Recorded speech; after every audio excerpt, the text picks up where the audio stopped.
Hi, I'm Stefan Eeskens. I'm an Azure specialist and a Microsoft MVP. I have a particular interest for artificial intelligence. I have been involved in several AI-related real-world projects in the past 3 years. Therefore, I want to share some lessons learned and of course some technical bits with the community. Please follow me on Twitter, as I'll keep sharing extra bits and I'll be announcing the upcoming of new episodes. This course is made of multiple episodes, and some of them might not be recorded yet by the time you watch the current episode. The course explains some fundamental AI concepts and will slowly increase in complexity with real-world examples and concrete business scenarios that could be relevant to your enterprise. You will learn how to create and consume Azure Cognitive Services, as well as how to educate more advanced services and specialize them to fit your specific needs. No technical prerequisite is necessary, as I will try to be as exhaustive as possible in my explanations. However, the course is primarily intended to developers, but part of it is accessible to non-developers as well. So far, we've seen how to build a chatbot with the bot framework and language understanding intelligence service.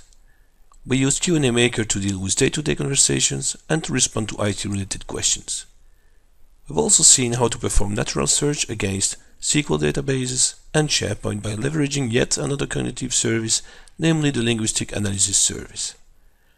In this episode, we'll see what named entity recognition and concepts extractions are all about before diving into a scenario that considers routing and tagging documents automatically using LUIS, the Text Analytics API, and the Entity Linking API. For the time being, the Text Analytics API is a ready-to-consume service, meaning that you don't have to educate it, as you would do with LUIS for instance. It comes with 3 features. Sentiment analysis that I showed you in the second episode of this series, but for those who haven't watched it, sentiment analysis is used to detect whether a piece of text is positive or negative.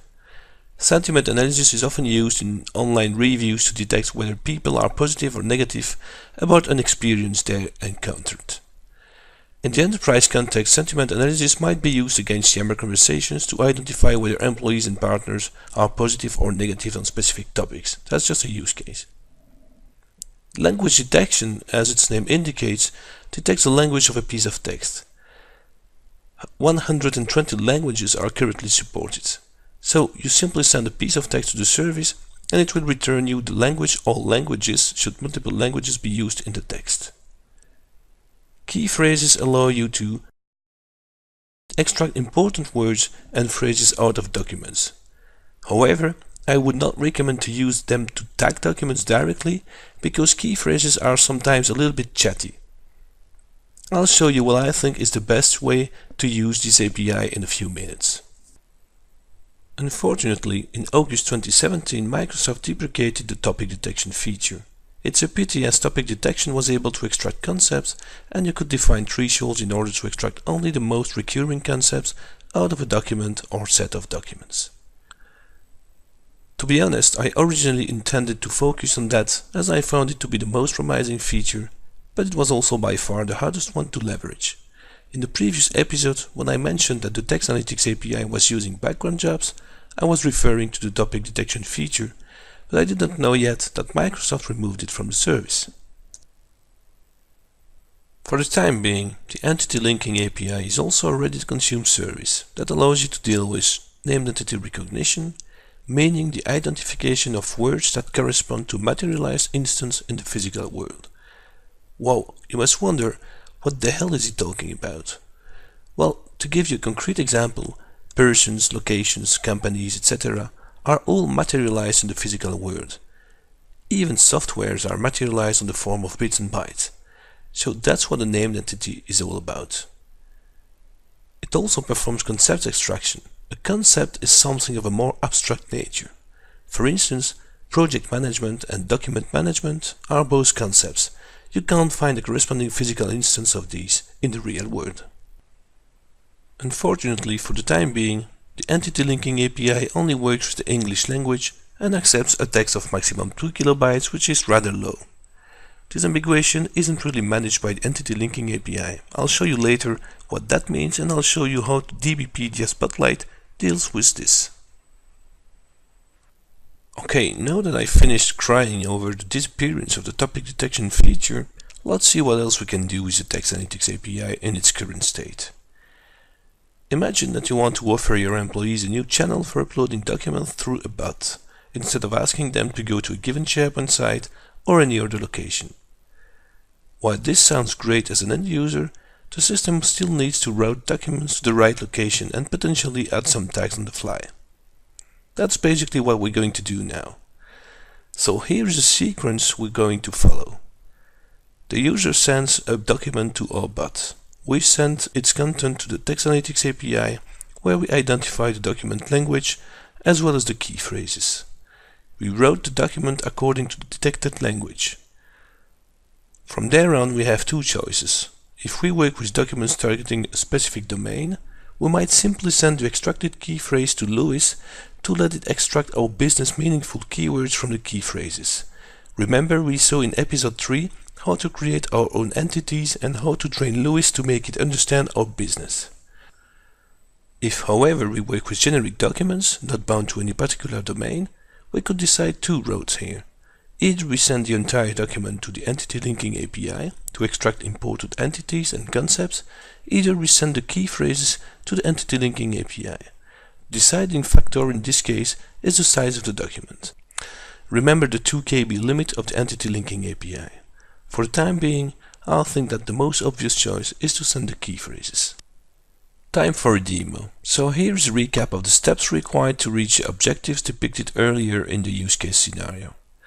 We're gonna have to create the service. Here again, the service isn't available yet in the Azure portal, so you can only grab a trial key from the trial page as we did in the previous episode for the Linguistic Analysis API. As usual, I'll make a fiddler demo where I'll consume the service, and I will also demo the consumption of DBpedia Spotlight, another NLP service developed by Wikipedia, to explain you what disambiguation is all about. I'll finish by showing some code and the integration of what we discussed so far within our chatbot. As usual, using the Composer tab of Fiddler, I'm performing an HTTP post query against the service endpoint. I specify my subscription key, and I'm asking Entity Linking to extract entities against the phrase "I live in Brussels and Paris is a nice person." As a result, I get some entities back, and both Brussels and Paris were tagged. However, and that's where disambiguation isn't correctly handled at this point, Entity Linking doesn't return the type of entities, but the Wikipedia identifier of Paris refers to the city of Paris, which is wrong in the context of this phrase. In this phrase, Paris is rather the first name of a person. Proper disambiguation would have been to have Brussels tagged as a city and Paris tagged as a person, or at least not tagged at all. Now, let me deviate a little bit from the cognitive services to show you DBpedia Spotlight, a free nerd service that allows you to extract entities. If I'm sending the phrase "I live in Brussels" to Spotlight, it would probably tag Brussels as a city. That's part of disambiguation, as you can filter on entity type. Also, in the input, you can ask it to filter automatically only on certain types. If I now send the phrase "I know a lot about project management" gets extracted as a concept, hence no entity type returned by Spotlight. Now, if I send "Paris is a nice person," it also makes a mistake the same way Entity Linking does, but at least it explicitly returns you the type city, which you could ignore should you want to consider only certain types of entities. At last, saying Paris Hilton is a nice person correctly tags Paris Hilton as a person. Of course, it's just an example here, so I don't know Paris Hilton and I just chose her because of her first name.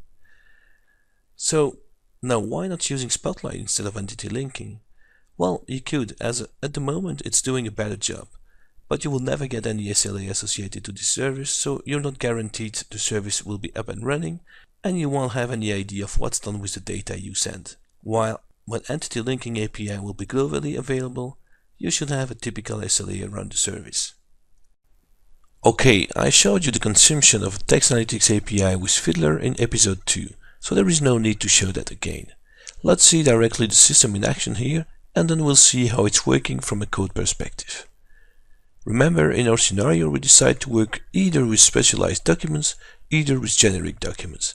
Let's pretend I'm working with specialized documents having an academic nature, and I want to route them to the correct document library according to their language, and I also want to build an additional metadata column containing a summary of the documents, and some tags allowing me to fine-tune search queries.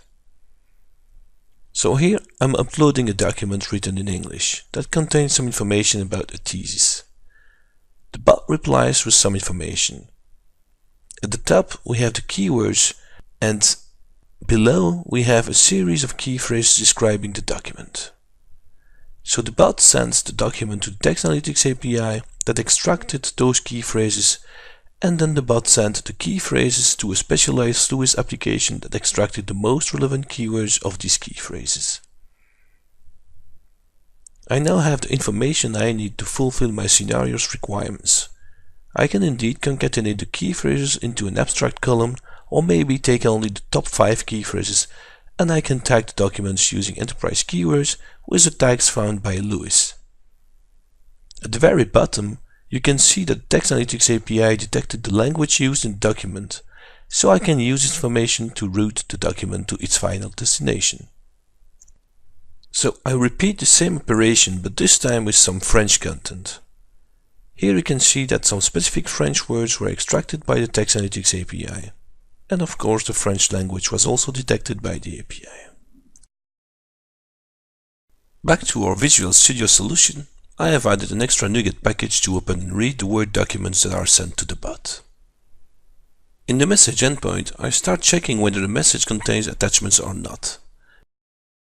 If it does, I'm reading the attachment and I send its stream to a helper method that gets the key phrases and the language using the Text Analytics API.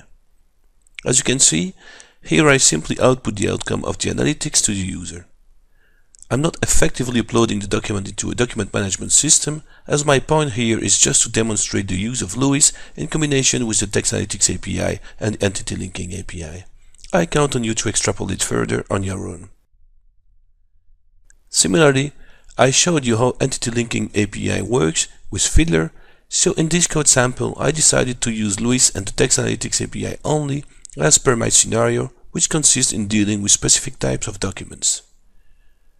Okay, let's now see how I use the Text Analytics API and LUIS together in the helper method.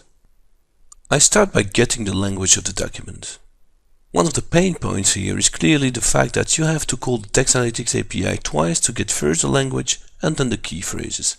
It'd be nice to have a single endpoint returning all at once, including the sentiment analysis even. I then get the key phrases. Then I send those key phrases to LUIS using the LUIS client class that's available through the LUIS NuGet package we downloaded in episode 2.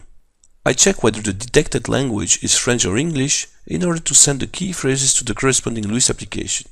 Indeed, as we saw in episode 3, LUIS apps are bound to a language. So for my scenario, I have created 2 different LUIS apps, one for English, one for French, that I trained with specific French and English words. Note that I only send the key phrases to LUIS and not the entire document, because LUIS only accepts HTTP GET requests for Text Analytics, so the input is provided as a query string parameter by the LUIS client object. Therefore, URL length limitations apply here.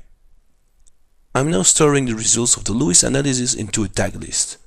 Note that I make sure to select distinct values only. Indeed, the same entity might be called multiple times by LUIS if present multiple times in the text, and I only want to keep a single instance of a given word. Then I simply return the object to the message endpoint, where I could route the document according to its language and build my abstract and enterprise keywords metadata columns when uploading the document to a document management system such as SharePoint, for instance. This episode and previous ones conclude our chapter on NLP-related APIs. Indeed, so far we have seen how to use LUIS, the Entity Linking API, Text Analytics API, the Linguistic Analysis API, and the Q&A Maker. We've seen a variety of real-world potential scenarios where you can use those APIs to your advantage. In the next episodes, we're going to go beyond text, as we'll deal with speech and vision related services. Don't hesitate to follow me on Twitter and to share this series.